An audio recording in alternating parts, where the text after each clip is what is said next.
On this episode of Redlit, try to steal our $400 security deposit by being a dick. Fine. Now you can pay us $1,300. Oh my god. We're so sorry we blocked your doorway. Now go get your earmuffs. Try to steal our $400 security deposit by being a dick. Fine. Now you can pay us $1,300. So this story takes place like 5 years ago, when my husband and I were broke college students with a young baby. We worked hard to afford our shitty little duplex, $600 per month, and necessities, while trying to finish our degrees to one day get ahead. Our duplex was one in an entire neighborhood owned by a large company and managed by a super sketchy married couple who lived on the same street. Before our kid was born, we did the normal excited new parent thing of painting his nursery and decorating. Blah blah. Our lease stated we needed permission to paint, which we obtained from the property manager, the husband of the couple. He insisted it would be fine, and being young and naive, we didn't get it in writing because he was so chill about it. So we paint and move on with our lives. A little while later our lease was up and we had given notice to vacate as we were moving closer to my husband's school. The property manager was understanding. Everything was fine, and we scheduled our move-out inspection. Prior to this inspection, we specifically asked him for the name of the paint color we needed to use when repainting the nursery. He flat out refused to give it, saying it was unnecessary to paint as we'd been there so long they'd be painting the whole duplex anyway. Okay, cool. Move-out inspection day comes and goes. We left the house in better shape than we found it, aside from a small area of torn carpet right along a seam in a doorway. The property manager inspected and said everything looked great and we should get our whole deposit, $400, back minus a few bucks for the torn carpet. Sounds good, boss. Enter a period of weeks where we waited and waited for our deposit, eventually leaving messages upon messages with false promises or no return calls at all. Eventually, over a month later, this culminated in a phone call with the property manager where he said, and I remember this almost verbatim, "I don't know what you're so worried about anyway. It's only like $200 you're getting back." Quote. He cited the painted nursery and the huge mess left behind as deductions. And I coldly informed him we'd be going to court then because we didn't feel we owed for those reasons. The place was spotless when we left aside from the 6-pack of beer we left him in the fridge for being chill. Not 1 hour later, he called back and miraculously our refund check had just shown up in the mail. Already knowing he was trying to fuck us, we installed a recording app on my phone, one-party consent state, and went to the office. The check indeed was only for $200 of our deposit, and included no list of what they charged us for. Important detail. We intentionally goaded him into admitting that he had told us not to paint and that the house looked great on move out, and went on our happy way. Revenge plan already unfolding. We didn't cash the check and instead emailed the CEO of the entire property company, copying in the property manager, and detailing the entire process. The CEO sent back a smart-ass email with a cute little typed-up list of deductions, including all the things we were specifically told we wouldn't be on the hook for. A fun detail was that even by his own math they owed us $230 of our deposit. No one really had an answer for why they then tried to issue a check for $200. But whatever. Joke was on him, because we began digging through all the state regulations on security deposits and refunds, hoping to prove that our length of stay meant he couldn't charge us for wear and tear, things like carpet cleaning, etc. And in our search, we instead happened upon a statute requiring landlords to return security deposit refunds and an itemized list of deductions within 30 days. Or lose the right to withhold for actual damages and be subject to treble damages if the landlord is thought to be maliciously withholding the refund. So we typed up a demand letter for our entire security deposit, citing the statute, which he had broken because we didn't receive any refund off our itemized list until 6 weekends later. And when he sent a smartass reply, we filed in small claims court for our entire deposit plus treble damages and court costs. Now, I don't know if it's clear at this point, but I can be really fucking petty if I feel like someone is trying to fuck with me. And it was clear this guy made a career out of stealing money from low-income renters who likely could never afford to fight it. I was pissed. I spent the next month before our court date compiling all the email correspondence, in which he'd fucked himself over numerous times by providing written documentation that he exceeded time limits, charged incorrect amounts, etc. I also compiled phone records showing dozens upon dozens of unanswered and unreturned calls to the property manager and detailed accounts I'd made immediately after hanging up of lies from the property manager. I printed out a screenshot from the company's own website detailing the CEO's role as the legal advisor, so I could innocently claim, shouldn't he have known the statutes for these issues? Quote, I printed all the relevant statutes and highlighted the important parts. And then I made 3 fucking copies of everything and nicely compiled each in a binder complete with sleeve protectors and page numbers, one for our own reference, one for the asshole property manager and/or CEO, we weren't sure who would show up, and one for the judge himself. We also took our handy little recording of the property manager admitting to all the shit he lied about and then pretended to have never said.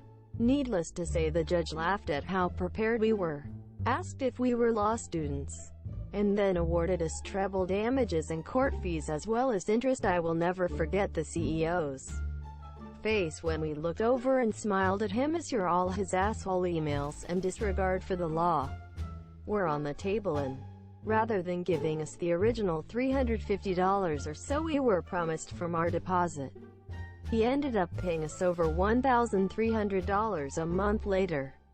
It was glorious. Oh shit. Oh my god, we're so sorry we blocked your doorway. Now go get your earmuffs.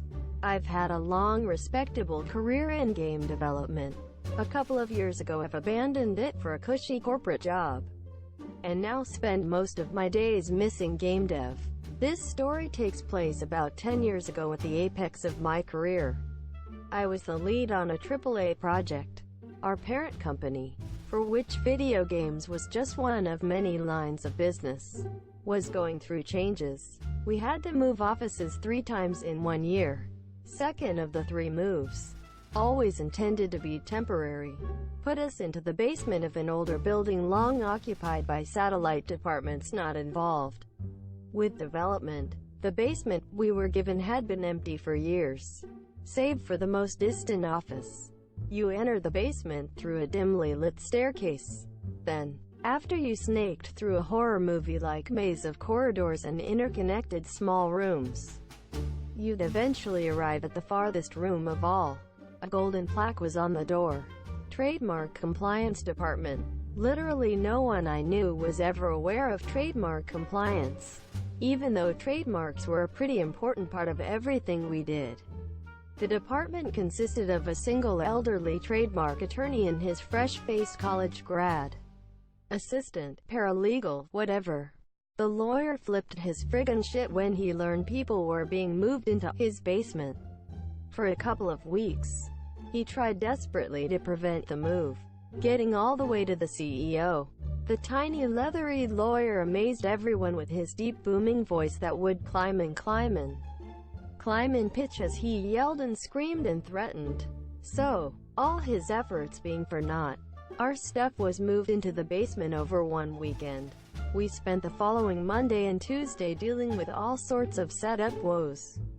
Electrical outlets, network connections, breathable air. On Wednesday, 2 quiet 2D artists came into their L-shaped room, the one with the fancy door to trademark compliance, and found that all their stuff, chairs, desks, computers, everything, was pushed into the far corner. A walkway of caution tape was set up leading to the compliance door. While we were trying to figure out what the hell happened, a demigod VP, as close to the company CEO as it gets, walked into our lowly basement trailed by the beaming lawyer. Apparently, our desks blocked his door. He even had pictures. The demigod hadn't seen them prior to walking down. Once he saw dozens and dozens of close-ups of the desk corner. The VP's face grew less certain.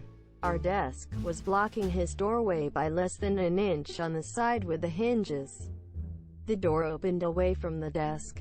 I'm guessing even when open at 90 degrees, the edge of the door was about as wide as the protruding part of the desk. In other words, it was technically blocking the doorway, but no more so than the door itself.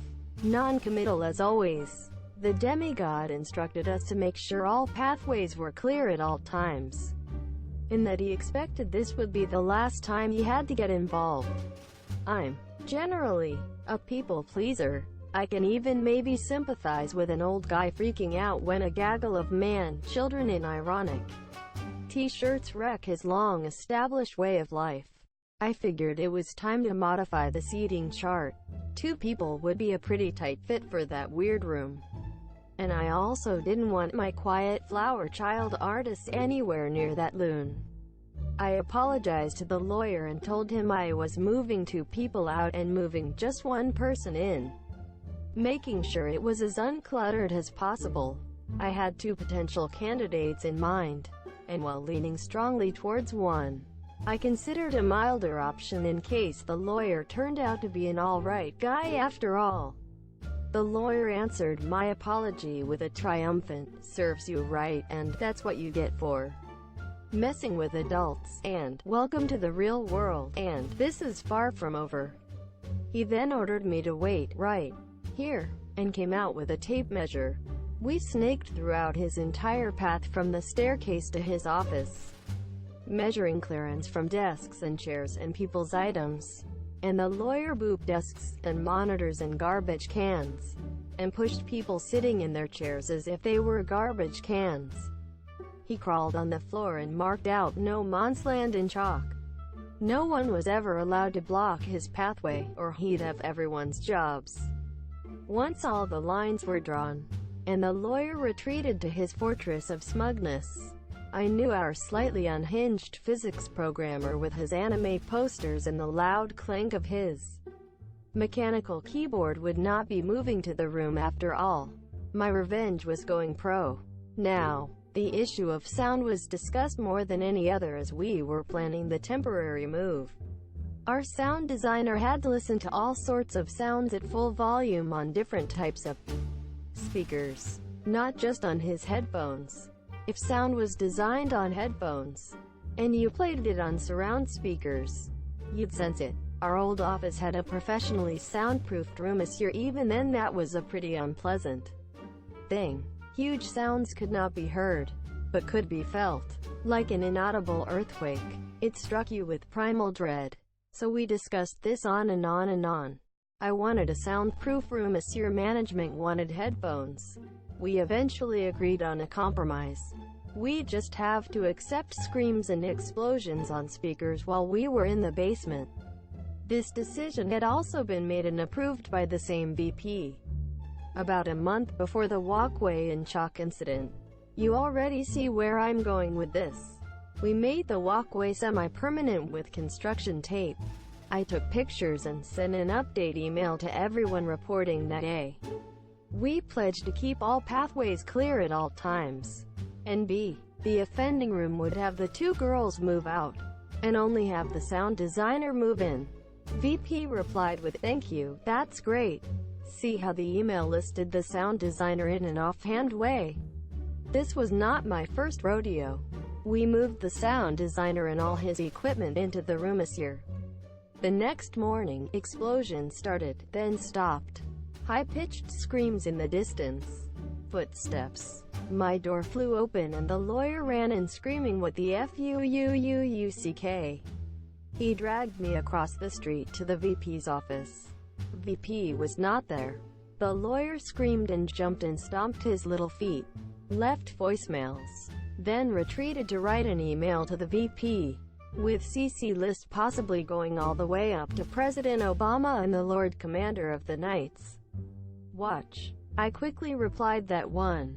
Sound design issues had been extensively discussed and were deemed a necessary evil.